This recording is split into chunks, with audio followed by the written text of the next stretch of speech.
আসসালামু আলাইকুম রহমতুল্লাহ, আলহামদুলিল্লাহ, ওয়াসসালাতু ওয়াসসালামু আলা রাসূলিল্লাহ, আম্মা বাদ। আজকে আমরা আলোচনা করব একটা বিষয় সম্পর্কে। বিষয়টা হচ্ছে, আমরা তো মনে করেন রমজান মাসের প্রথম রমজান থেকে শেষ রমজান পর্যন্ত তারাবি নামাজ পড়ব। তো যদি আমরা খতমে তারাবি নামাজ পড়ি, আর যেহেতু খতমে তারাবি অর্থাৎ পবিত্র কোরআনের একটা খতম সম্পূর্ণ করা তারাবি নামাজের মধ্যে সুন্নতে মুআক্কাদা, তারাবির নামাজ নিজেই সুন্নতে মুআক্কাদা, এবং এই নামাজের মধ্যে পবিত্র কোরআন একটা খতম করা সুন্নতে মুআক্কাদা। তো কোন তারিখে বা কোন রাত্রে বা কয় তারিখে আমরা এই খতমটা সম্পন্ন করব, সে সম্পর্কে আজকে আমরা জানব। এ বিষয়ে ফতোয়া আলমগীরি রেফারেন্সে বাহারে শরীয়ত কিতাবের 4th খণ্ড 33 পৃষ্ঠার মধ্যে বলছেন যে, अगर एक ख़त्म करना हो तो बेहतर है कि 27वीं शब में ख़त्म हो। फिर अगर इस रात में या इसके पहले ख़त्म हो तो तराबी आखिर रमज़ान तक बराबर पढ़ते रहे कि सुन्नत मुआक्कादा है। তিনি বলছেন, যদি রমজান মাসে আমরা পবিত্র কোরআনের এক খতম করতে চাই, তাইলে এই খতমটা যেন 27 তারিখ অর্থাৎ শবে কদরের রাত্রির জন্য সম্পন্ন হয়।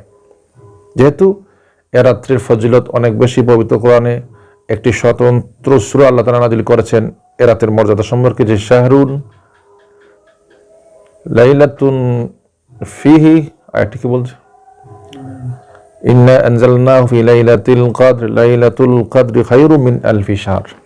অর্থাৎ এই রাতে এ মাসে এমন একটি রাত রয়েছে যে রাত হাজার মাসের চেয়ে উত্তম, আর এই রাতটা 27 তারিখ হওয়ারই সম্ভাবনা অনেক বেশি। ওলামায়ে কেরাম সে মতটি ব্যক্ত করেছেন। তো পবিত্র কোরআনের খতম 27 তারিখই সম্পন্ন বা মুস্তাহাব উল্লেখ করেছেন। তো এর অর্থ এ নয় যে 28 তারিখ 29 তারিখ বা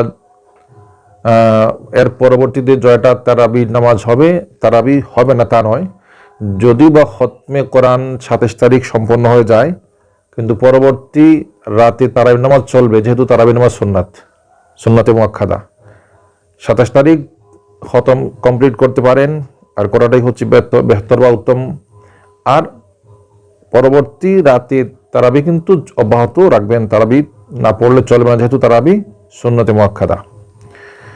সম্মানিত ভিউয়ার্স, এ বিষয়ে ফতোয়া রহিমিয়া এর 6ষ্ঠ খণ্ড 266 পৃষ্ঠার মধ্যে বলা আছে যে 27 তারিখ খতমে কোরআন সম্পন্ন করতে পারেন, সেটাই হচ্ছে উত্তম।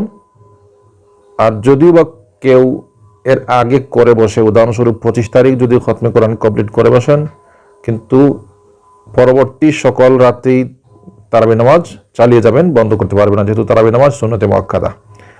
আর তারাবির মধ্যে একটা খতম কমপ্লিট করা সুন্নতে মুআক্কাদা, 2 বা 3টা হচ্ছে করতে পারলে অনেক ভালো, উত্তম বলে ফতোয়া কিতাবেই বলা আছে। সম্মানিত ভিউয়ার্স, আজ এ পর্যন্তই। ভালো থাকুন, সুস্থ থাকুন। আসসালামু আলাইকুম ওয়া রাহমাতুল্লাহ।